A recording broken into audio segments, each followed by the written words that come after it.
চুপ করো, জাতীয় পার্টির ক্ষেত্রে আমাদের কি আসে যায়? কাদের ফোন করছে? ভোলার কাদের তো একটা মিথ্যে কথা, ওর কথা কয়ে না তো, ওর খালি জি আপা, শুধু এখানে সেন্টু কমিশনার আছে একটা, এই যে কালপিট জাতীয় পার্টির, হ্যাঁ, ও একটা কালপিট, ওর সঙ্গে কয়েকটা ছেলে আছে জাতীয় পার্টির সঙ্গে, ও তো ওই এলাকার কাউন্সিলর, ওর কাছ থেকে বেনিফিট নেয়। এই হ্যালো আপা, বলো কি?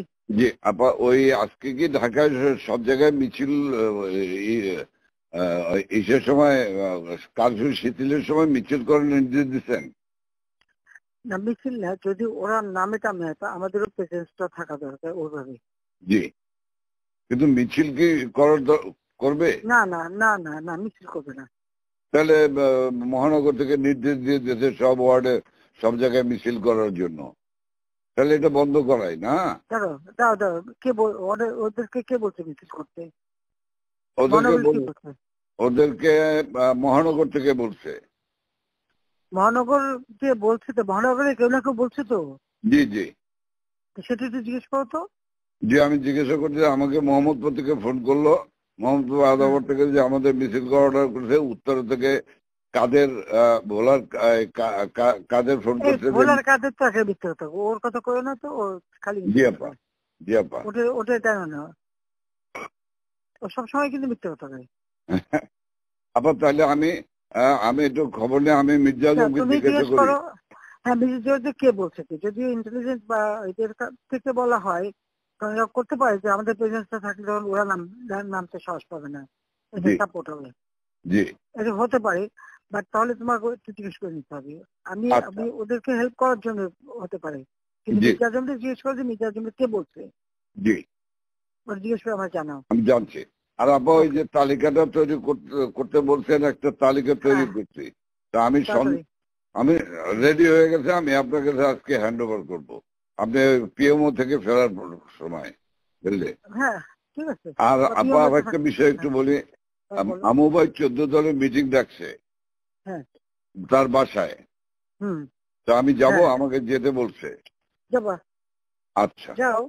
জি, কারণ সেদিন তো এটা খুব আমাদের ভালো হয়েছে, ওদেরকে ইনভলভ করে যে করলাম না, নাহলে তো মানে এটা একটা বিশাল কাজ হয়েছে আপা, এবং তাদেরকে ওই সময়টাই কারফিউর কথা সিদ্ধান্ত নেওয়ায় ব্যাপারটা খুব ওভারঅল হয়ে গেছে,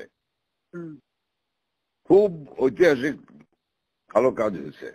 ওই তাদের গিয়ে একটা মেসেজ দিচ্ছে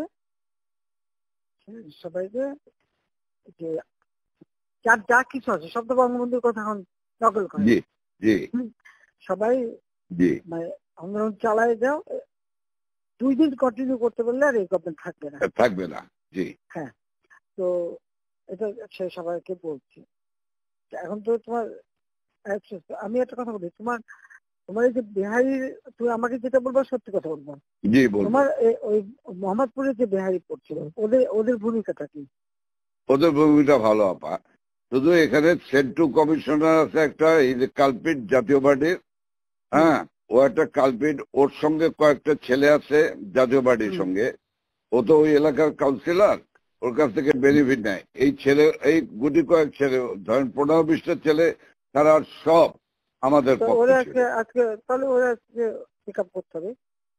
সেন্টু হলো সমস্ত রুট, মানে রুট অফ অল ইভিলস। ওটাকে ধরাবো, ওটাকে ধরবে। আর এছাড়া আমার মোহাম্মদপুরের সব ঠিক আছে, শুধু পল্লবীটা ডিস্টার্ব। আজকে ওরা সব ক্যাম্পে নিয়ে পল্লবী সব নিয়ে মিটিং করতেছে।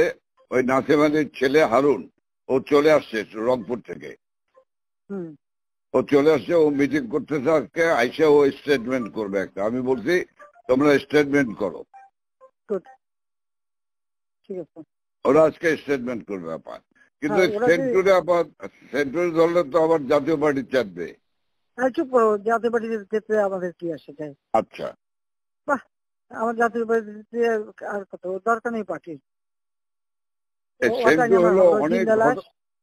না না, ওই যে জিন্না লাশ, আমি বলে দিচ্ছি, যেটা ডিস্টার্বিং এলিমেন্ট বলো, আমি এবার একটা থাকবো না, সব সাফা করবো।